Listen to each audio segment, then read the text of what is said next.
മലേഷ്യയിലെ നടപ്പാതയിലെ കുഴിയിൽ വീണ ഇന്ത്യക്കാരിക്ക് വേണ്ടിയുള്ള തിരച്ചിൽ നിർത്തി. ദൗത്യം ദുഷ്കരമെന്ന് സർക്കാർ.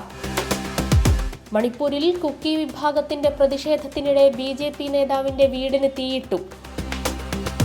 ഷെയ്ഖ് ഹസീനയ്ക്കെതിരെ 2 കൊലപാതക കേസുകൾ കൂടി. ആകെ 84 കേസ്. മലയാള സിനിമയിൽ 28 പേർ മോശമായി പെരുമാറിയെന്ന് നടി ചാർമിള.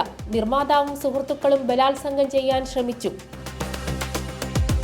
പാപം ചെയ്യാത്തവർ കല്ലെറിയട്ടെ. പീഡനം പോലെ വേദനാജനകമാണ് വ്യാജ പീഡനാരോപണവുമെന്ന് നടൻ ജയസൂര്യ. ആഭ്യന്തര വകുപ്പിനെ കൂടുതൽ പ്രതിരോധത്തിലാക്കി PV അൻവർ MLA. ചിന്നക്കനാലിൽ ചക്കക്കൊമ്പനുമായി ഏറ്റുമുട്ടി പരിക്കേറ്റ മുറിവാലൻ കൊമ്പൻ ചരിഞ്ഞു.